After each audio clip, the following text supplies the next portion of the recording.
And now, Death Valley Days.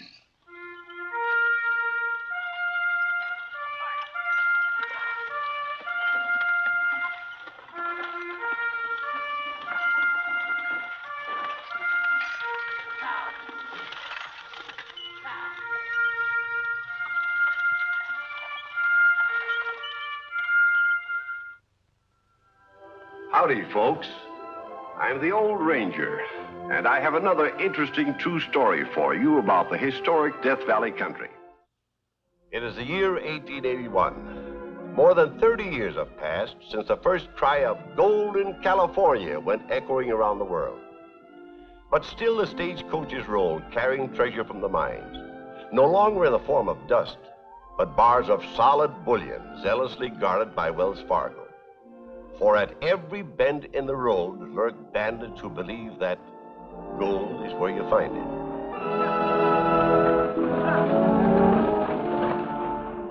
The Sonora stage bound for San Francisco is just loading on this hot midsummer day. The one lady passenger is pretty Jeannie Porter, niece of the local Wells Fargo agent. Goodbye, Uncle Cliff. Have a good trip, my dear. I'll look for you back in a couple of weeks.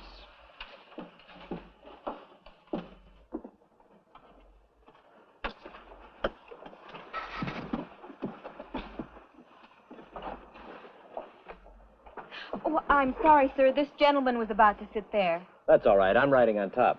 Thank you. Oh, Jim. I'll see you when we stop to change horses, Jeannie.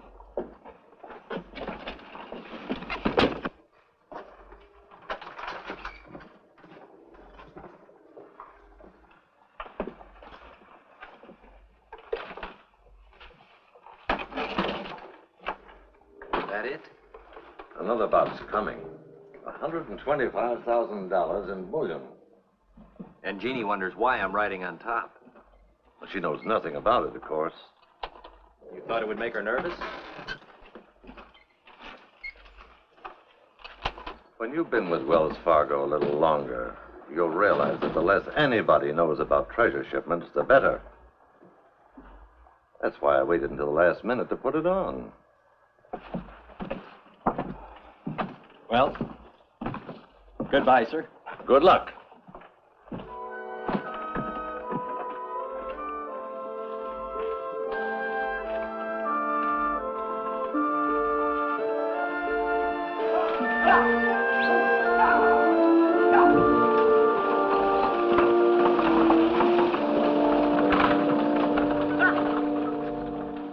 Westbound stage for Frisco, 10 bars bullion. Driver Hank Green, Jim Burney, detective, riding shotgun.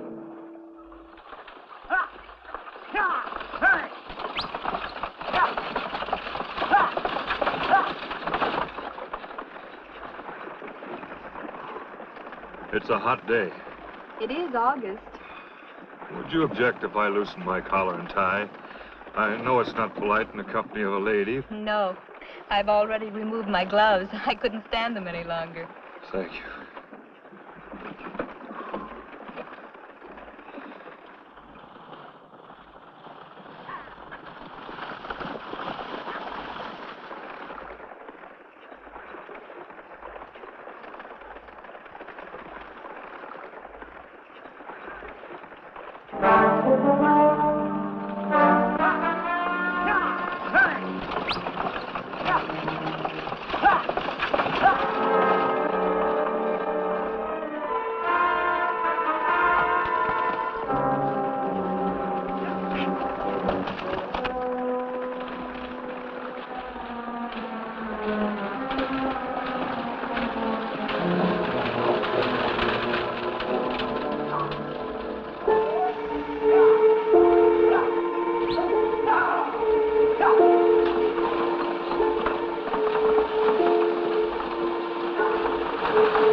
Drop your gun! Drop that shotgun. Now the gun and belt. You two.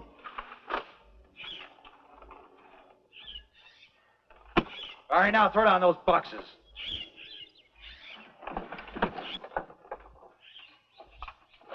Hey, one at a time.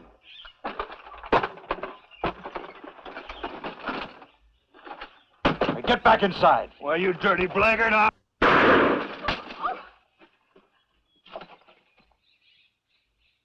Stay inside.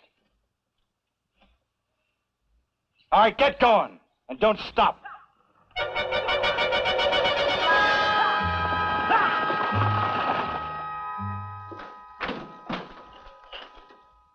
This just came in, sir.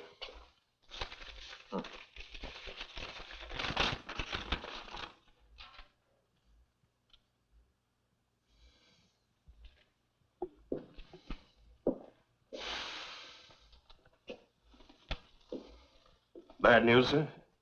From Jim Burney. Stage was held up the other side at Chinese camp. Lost the whole shipment. 10 bars of bullion? Holy smoke. He's at Oakdale Station awaiting orders. Wire Burney to return here at once. Yes, sir.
You come face to face with the man, but can't describe him. Well, he had his hat pulled down and a bandana over his face. His voice.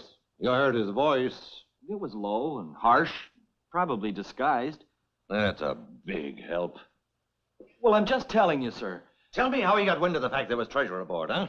Tell me that. I don't know, sir. He wasn't working alone. That's certain. Well, there was only one set of footprints at the scene of the holdup. I examined the ground thoroughly. He had a confederate on the stage, someone who gave him a signal. Did you question the passengers? Did you? Well, according to Jeannie, they were all dozing inside when it happened. Like the detective up topside. We had no chance to put up a fight, sir. I know. I'm not blaming you. All I care about is recovering that gold. It's somewhere. 10 bars of bullion can't just disappear into thin air. Well, I'll do my best. Your job depends on it. $125,000 is a whale of a loss for Wells Fargo to take. So you just get busy before whoever stole those bars melts them down. Why would he melt them down? All he can do is make gold bars out of them again. By melting them down, he'll destroy the numbers and weight stamped on them so they can't be identified. Of course. Stupid of me. I'll give you 10 days to uncover some evidence. Meanwhile, we'll post notices offering a reward.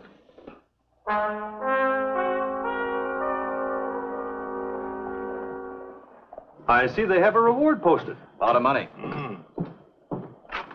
Well, Mr. Crothers, how's the arm? Oh, it's fine, Mr. Burney. Say, I think I have some information that may be of interest to Wells Fargo. Well, in that case, come right into the office. I have some information also. Oh, you two are together? No, we just happened to meet here while reading the notice.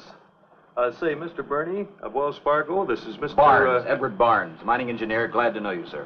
Shall we step inside, gentlemen? By all means. Mr. Nichols, I don't know how useful this will be to you. It may be just a wild stab in the dark. But I thought I'd come in and tell you anyhow. All during that holdup, there was something very familiar about that bandit's voice. But hanged if I could place him. Then last night, all of a sudden, it came to me. About a week or so ago, I was in a restaurant up in Columbia. Sitting next to me was a man with red hair. I guess the red hair was the reason I sort of noticed him. Well, sir, two of the waitresses came over to him, and both of them started to take his order. And he said, hey, one at a time. The very words that express agents used when he told you to throw down the express boxes. Their voices sounded alike? And no mistake about it. To my way of thinking, they're one and the same fella. Aside from his having red hair, can you remember anything else about his appearance?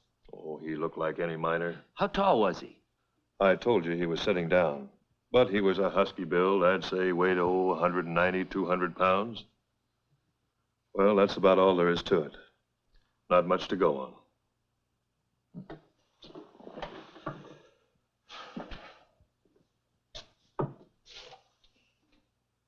Mr. Crowlers, before the holdup, did you notice any of the stage passengers who were acting suspiciously? Suspiciously? Yeah, leaning out the window, waving a handkerchief? Why, I had my own handkerchief out. I was mopping my brow. In other words, you noticed nothing? No, sir. Thank you, Mr. Crowlers. Would you mind waiting a minute while we speak with the other gentleman, in case some more questions come up? Why, not at all.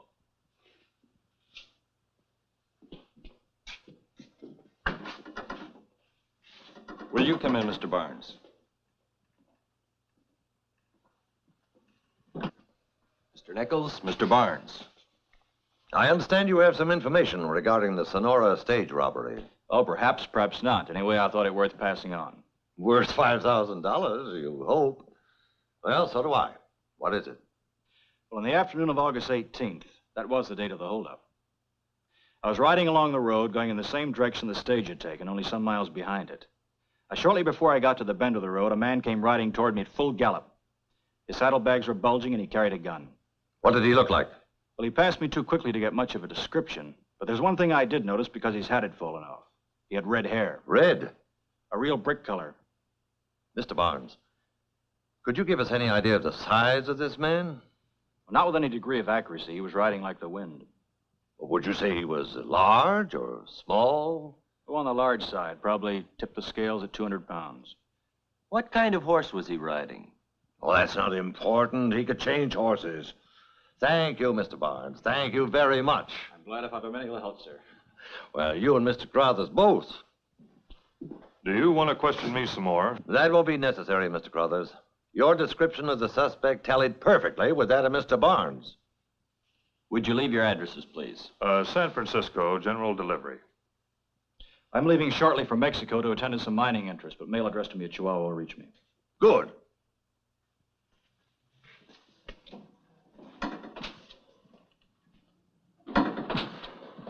Well, now we're really on the track of something. Speaking of tracks, sir. I've gotten more information out of those two men in 5 minutes than you've given me in the past 5 days. I'd still like to know what kind of horse that bandit could have been riding. It's the rider we're after, man, not the horse. But my point is... And you call yourself a detective? I'm doing my best, Mr. Nichols. It's not good enough for Wells Fargo. You're fired.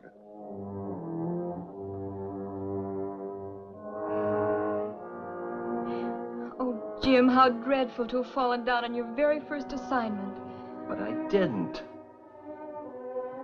If I'd been given just a little more time, I'd have got to the bottom of this case. I feel so responsible. It's not your fault. It's just my hard luck. I asked my uncle to hire you. You did? Yes, I told him how wonderful you were. I really believed it. But you don't anymore. Well, weren't there any clues you could follow up? There's the testimony that's just come in about a thick-set red-headed man. Nothing else? The footprints and other tracks around the empty express boxes, and this. Well, that's my glove. Yes. Well, where did you find it? I lost it at the time of the holdup. And I picked it up in the road about a mile this side of the holdup place. Well, how in the world? Your uncle has a theory that someone in the stage was in cahoots with the robber. Signaled him there was gold aboard. Well, I still don't understand. As a detective, may I point out that a glove thrown from the window would make a mighty good signal? Jim, Bertie, are you implying that I threw that glove out on purpose to warn a bandit? I'm only trying to Well, point out... I've never been so insulted in all my life. Will you please let me finish? I've heard all I want to. Jeannie, listen. I'm just trying to tell you that any other detective on the job would put you through a grilling. Any other detective wouldn't be as stupid as you are. We'll see. Let me have that glove.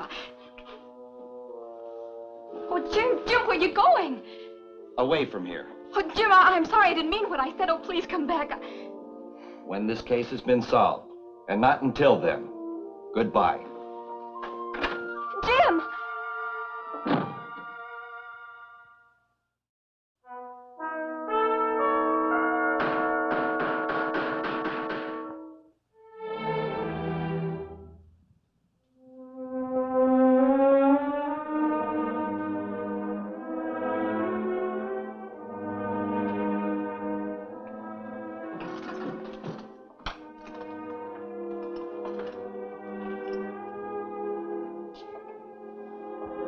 A sack of mail for the boys up in the mines, and worth its weight in gold.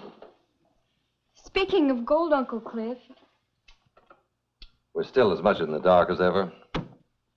it's been months now since the holdup. We raised the reward, put our top men on the job. And even they can't solve it. You never should have fired him, Uncle Cliff. Who? Jim Burney? It wasn't fair. I'm afraid I did act impulsively. But I thought we'd uncovered a really hot trail. The red-headed man. Yes. Who disappeared, apparently, from the face of the earth, along with 500 pounds of bullion. Does Burney still hold it against me?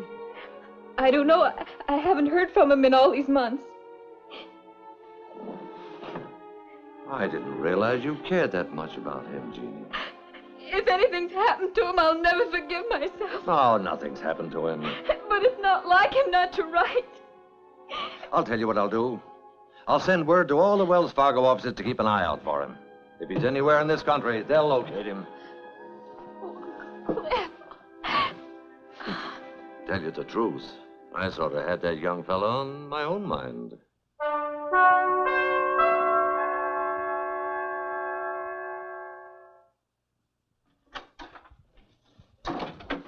Jeannie, a wire just came in from our head office in San Francisco.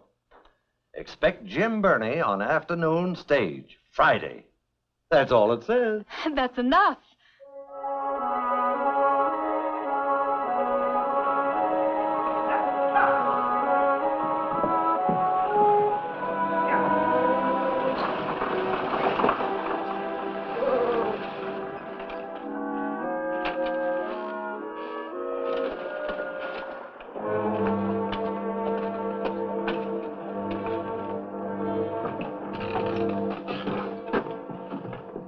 Here you are, sir. Here's your bandit and his confederate. And here's your gold.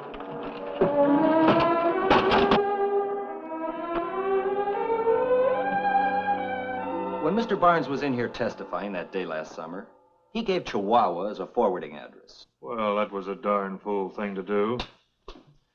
So I decided to follow him there. Why? There was nothing to keep me here any longer. I reached Chihuahua just as he and his partner were preparing to go off into the mountains. And who should his partner prove to be but our friend Mr. Crothers? A most delightful surprise. They had quite a pack outfit.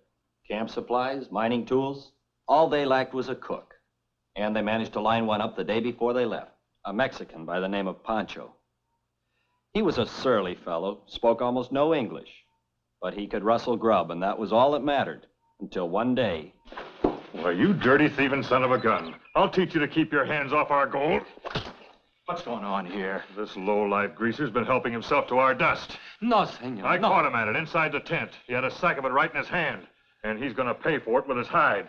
Don't be a fool. What are a few pinches of dust compared with the gold we've got? And where are we going to find ourselves another cook out here in these wilds? Well, I don't like the fella, and I never have. Won't be for much longer. A couple of more bars to grind up, and we'll be on our way back to Frisco. Ready to live like princes. You, Pancho, get a move on. Si, senor. Russell Scrub. So that's how they worked it. Took the bullion to Mexico and ground it up. You got the story from Pancho? I was Pancho. You? I suspected him from the beginning, and you wouldn't let me horsewhip him. Well, I'll be darned. Once back in Chihuahua, we parted company. We made our ways north separately, I by land and they by sea. I got to San Francisco ahead of them, so I waited at Wells Fargo. I knew it would only be a matter of time before they turned up with their newly mined gold.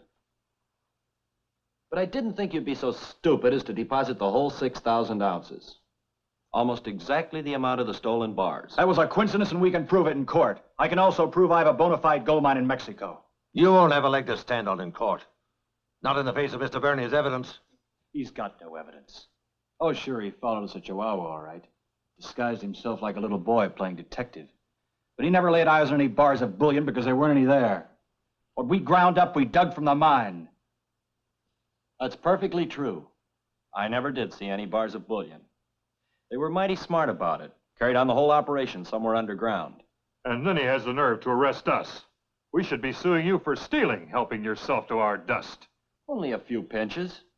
What are a few pinches? But I had to go through every ounce of gold dust before I found what I wanted. You'll take a look at that through a magnifying glass. What do you see, sir? The insignia of the mill that shipped the bullion. Exactly. Not complete, but enough there to be unmistakable. I was able to piece the bits of gold together, unfortunately for Barnes and Crothers. They didn't grind it quite fine enough.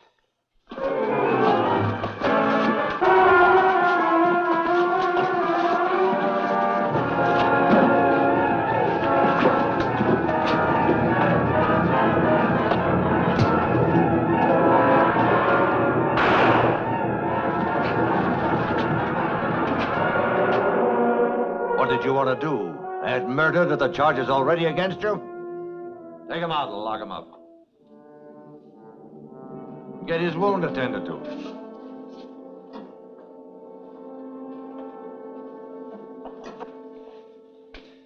That's twice he's been winged in the same shoulder. It was a neat trick of Barnes shooting him during the holdup to throw off suspicion. You still haven't told us what made you suspicious. It was a simple matter of arithmetic. What do you mean? You remember Barnes telling us about the red-headed man on horseback, riding like the wind? Yes? Saddlebags bulging, presumably with bullion. 10 bars of it, each bar weighing 50 pounds. That's 500 pounds. Add to that the weight of the man. Barnes and Crothers both agreed he weighed over 200. And that horse would have been carrying a total of more than 700 pounds at a gallop. An impossible feat. Even walking, a horse can carry only about 250 pounds any distance. Jim, how smart of you. Then how did he tote the bullion off? By wagon. I found the wheel tracks in the bushes where he dragged the boxes from the road. And you never told me this. Well, I tried to, that last day. You took a long chance trailing those two down to Mexico. One little slip on your part and your life wouldn't have been worth a dime. Don't think I didn't know it. May I see you back to your house? Thank you. Just a minute. Your $10,000 reward. Nice little nest egg. I can't accept that, sir. As a Wells Fargo employee... You're not a Wells Fargo employee any longer because I fired you. But as of tomorrow, you resume your duties here. Yes, sir. Thank you, sir.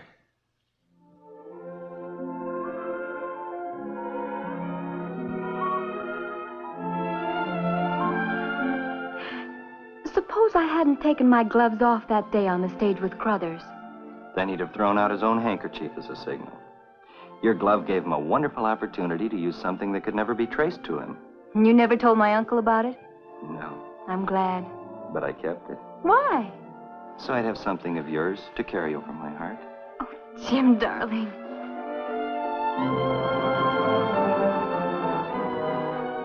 All of which goes to show there's no such thing as a perfect crime. Somebody, someday, in some way, catches up with the criminal.